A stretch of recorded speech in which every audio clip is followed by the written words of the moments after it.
So usually kickers don't usually get a lot of love, but just, what are your impressions of Tyler Luke and what has he shown you so far? Tyler Loop's a big time player. He's an awesome leader on our team.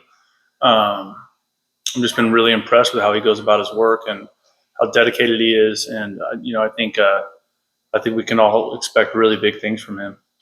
Do you feel like his leg strength has gotten better? I feel like he's starting to extend his range a little bit. That's hard for me to say because I wasn't here. Since I've been here, it's been outstanding. I don't have the point of reference of being here for when he was a freshman and seeing that development, but obviously he's really, really, really strong now. Brian and then Michael. How's it been going so far with using the tablets and figuring all that out? It looked like maybe you guys were checking them out after each set this time. Is that just to get familiar with them? Exactly. Yeah. Just, it's new for us too. And so, how do we get reps doing that? And so we just built it into the practice plan. I thought it was good. Danny Gonzalez had said the other day that the tablets can make an average coach really good because now they have this information. Is that there's some gamesmanship that maybe you have to adjust to the adjustments because everyone is able to look at this stuff right away? Yeah, I think it has a chance for some of those adjustments to happen maybe a little bit faster because you have an exact picture of what you think you saw. Sometimes the game happens pretty fast and you're like, no, this is what happened. And then you look at the film, you're like, oh, it wasn't exactly what I thought it was. Now you have a chance to evaluate that, the next series. And so I think there is value in that. And I think, and especially with, the communication from the coaches that are upstairs and what they see. And so I think it's going to be good. Michael and then David. Trey Smith was really giving off a strong leadership vibe the other day when he was up here. What can you say just about his character, his makeup, and his presence in the locker room? Trey Smith is just a really, really special, person. We've obviously known him for a long time because he played for us at San Jose. He was one of the guys at San Jose State where I could literally set my watch with the time he walked in the building every day. The last 3 years at San Jose, he's one of those players that you saw in the building every single day of the year, no matter what. Just like that was how committed he is, and how much it means to him. And so he's been a great addition to the team, and the guys on the team here have done a great job of welcoming him into the family. It's been really good. What enabled him to kind of take off as a player last year? Well, he would have taken off the year before. He just got injured. David and then Jason. Brent, what would you say in the first 3 weeks of camp has been the most pleasant surprise for you with this team? That's a good question. The most pleasant surprise.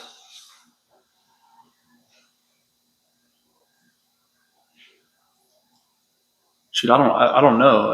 I don't know. I think it's different because most of the players that joined us that were new joined us we're already here when I got hired. So sometimes that happens with a freshman, right? You're like, wow, this freshman's really playing great. But those players were here for spring practice, most of them. So you saw that part of it. I think I do really think this team really. It's really important to them. And I wouldn't say that's a surprise to me, but it's nice to have that confirmed with how they go about their business day to day.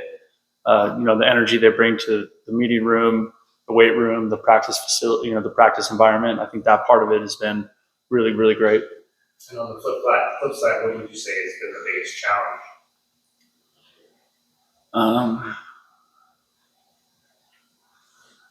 I don't know. I think the challenges of football are kind of, they change year to year, team to team. I don't know that there's an exact situation that we've been dealing with that's been specifically challenging. I don't know. That's a good question. I don't know that I have a great answer for that. I'm sorry. Jason and then Troy. The last time we talked, you mentioned narrowing down to the depth chart, specifically at quarterback behind Noah. Where are you in that process? That'll start this week. So this is technically the break of camp for us, even though we're not starting school next week, which is different for me because I think most semester schools start on Monday or start this week sometime. But this is kind of the break of training camp. The players will be off tomorrow, and they give us, the coaches a chance to start to ramp up some of the conversation and the planning for New Mexico. So it's kind of where we're at. Troy and then Justin. We had a chance to talk to Marcus Killebrew. He just, shared how he's developed throughout training camp and spring since he's been there and what he's brought to the table. And also, I believe he came to Arizona as walk-on. Is that still the case right now? Is he a scholarship player now? So he's a scholarship player. I think we're all really excited about him. Just the acceleration of his development. That's been really exciting. Justin and then Michael.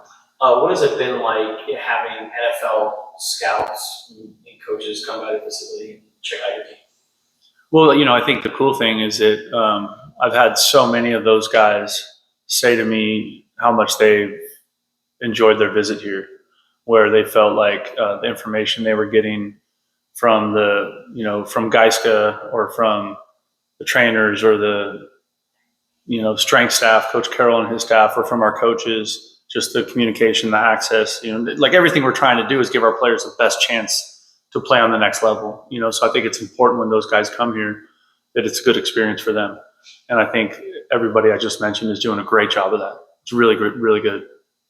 I had two of them tell me it's the best visit they've had. So I was like, let's go, Michael and then David. How come you guys aren't having like a showcase scrimmage for students or fans or whatnot before the season starts? I think you've seen more and more of that go away over time. Our students aren't here yet, so that doesn't, it's not as big of a deal. But when they at first week of school, we have a game, so they'll get to see the real thing. I think, when you get into those situations, you're always, the closer you get to the start of the season, the more you hesitate to play live football. I know lots of schools don't do anything live in the month of August. We've been able to get some really good live work and some really good situational football, which is kind of what we did tonight. So I feel good about where we're at that way. It's a fine line because you're always, are we getting enough tackling, right? Are we getting enough of that kind of physical? But then you're also like, well, you're also saying to yourself, well, we have a couple of really special players. Do we want to play the season without them? So it's a really fine line in terms of getting them game ready and then also putting them at risk, right? What about just in terms of having an open practice for fans? Well, we've done that, our first few months here, you know what I mean? And then as it goes, I think for me, I'm always trying to figure out what's, one of our major, kind of standards for the team is protect the program. And so if when we do that, if there's a lot of information getting out there about what's happening in the practice environment that I think is not going to serve us, then I have to make determinations on how to corral that. And so that would be why. But, I think, we've had, a big group of donors at every practice so far this training camp, and that's been real positive. And, early on in camp, we had a lot of fans. And so I think people have had a lot of access to our program. I feel good about that. David and then our last question, Jason. Right, you had Coach Peterson here last week. What did you take away most from it, Mike, about the message you delivered to your guys? Well, Coach Peterson is one of the best coaches in the history of college football. And so anytime you can have somebody like that around your program, I think you're really fortunate. And I'm really grateful for the friendship that he and I have had over the years. And I think there's been lots of head coaches that have helped me on my journey as a head coach, guys that I can call when something comes up, or, how have you handled this, or how did you guys practice this, or, what was your coaching points on, whatever it is. And so having resources like that, for me over the years, it's been lots of people. It's been David Shaw or Dick Tomey or Chip Kelly, or, I think that's one cool thing about football is that like coaches actually try to help each other.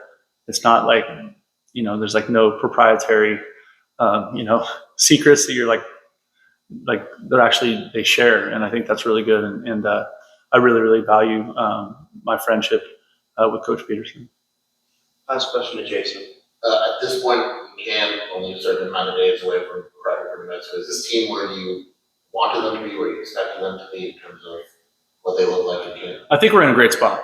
I really do. I think we have work to do. I'm glad we have 2 weeks of practice left.